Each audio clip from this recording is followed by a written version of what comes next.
Lesson 193. All things are lessons God would have me learn.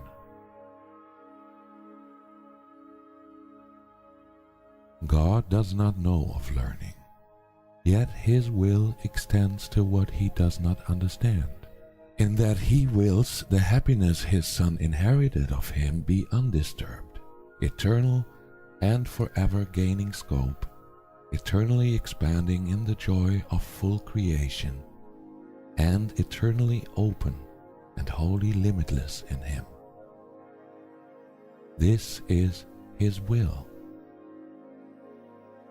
And thus His will provides the means to guarantee that it is done.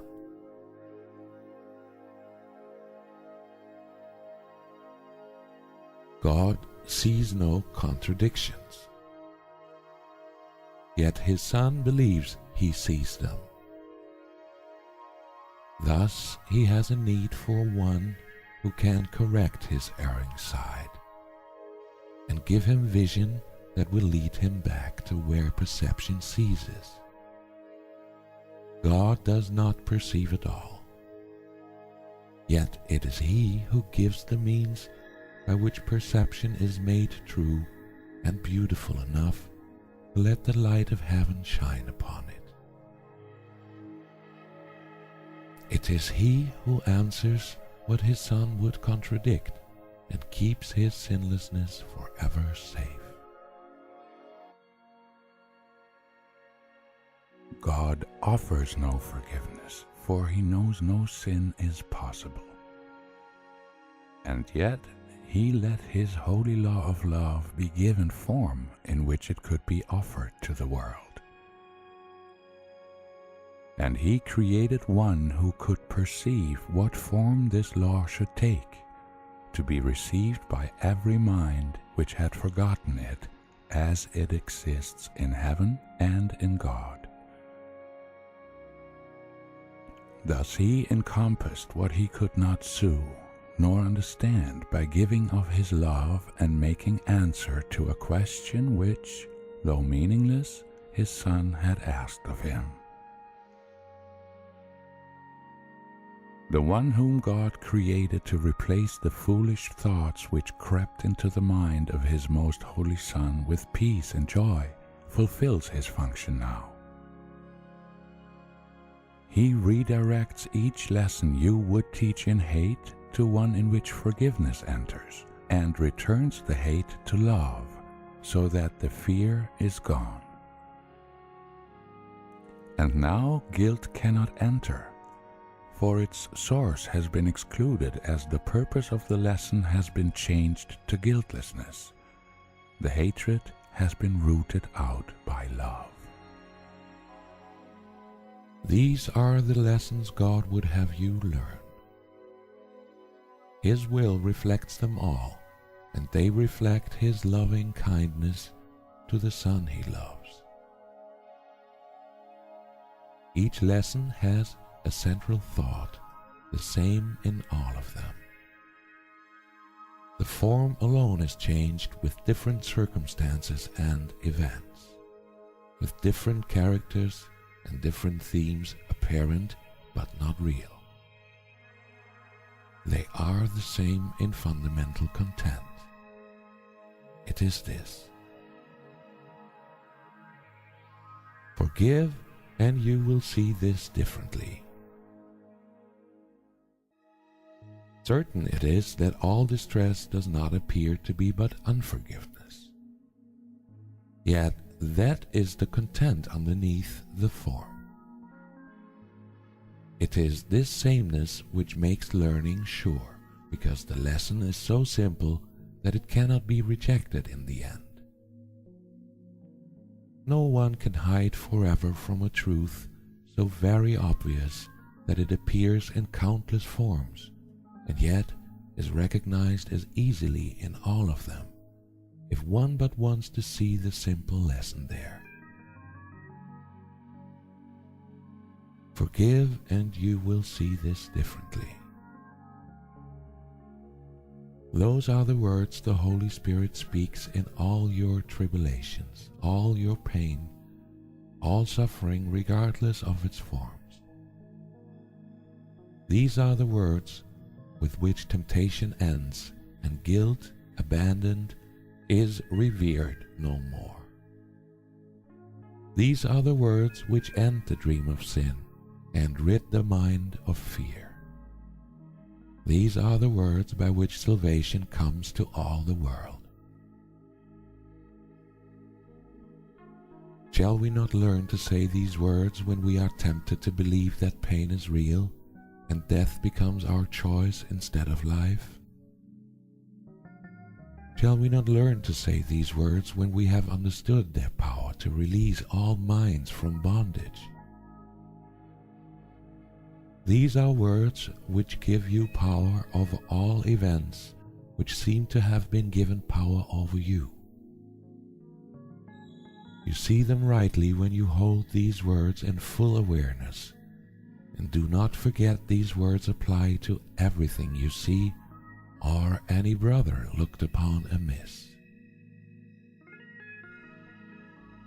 How can you tell when you are seeing wrong or someone else is failing to perceive the lesson he should learn? Does pain seem real in the perception? If it does, be sure the lesson is not learned. And there remains an unforgiveness hiding in the mind which sees the pain through eyes the mind directs. God would not have you suffer thus. He would help you forgive yourself. His Son does not remember who he is, and God would have him not forget his love and all the gifts his love brings with it. Would you now renounce your own salvation? Would you fail to learn the simple lessons heaven's teacher sets before you, that all pain may disappear and God may be remembered by his Son? All things are lessons God would have you learn. He would not leave an unforgiving thought without correction, nor one thorn or nail to hurt his sacred Son in any way. He would ensure his holy rest remain untroubled and serene, without a care, in an eternal home which cares for him. And he would have all tears be wiped away, with none remaining yet unshed, and none but waiting their appointed time to fall. For God has willed that laughter should replace each one, and that his Son be free again. We will attempt today to overcome 1,000 seeming obstacles to peace in just one day. Let mercy come to you more quickly.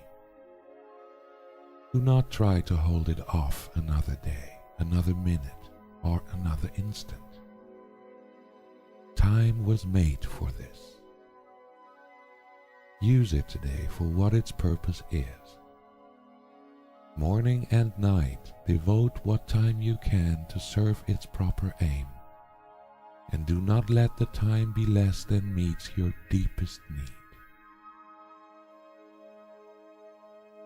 Give all you can and give a little more, for now we will arise in haste and go unto our Father's house. We have been gone too long, and we should linger here no more. And as we practice, let us think about all things we saved to settle by ourselves and kept apart from healing. Let us give them all to him who knows the way to look upon them so that they will disappear. Truth is his message. Truth his teaching is. His are the lessons God would have us learn. Each hour spend a little time today and in the days to come in practicing the lesson in forgiveness in the form established for the day. And try to give it application to the happenings the hour brought, so that the next one is free of the one before. The chains of time are easily unloosened in this way. Let no one hour cast its shadow on the one that follows, and when that one goes, let everything that happens in its course go with it. Thus will you remain unbound, in peace eternal in the world of time. This is the lesson God would have you learn. There is a way to look on everything that lets it be to you another step to Him and to salvation of the world. To all that speaks of terror, answer thus: I will forgive, and this will disappear. To every apprehension, every care, every form of suffering, repeat these self-same words. And then you hold the key that opens heaven's gate, and let the love of God the Father down to earth at last, to raise it up to heaven. God will take this final step Himself. Do not deny the little steps He asks you take to Him.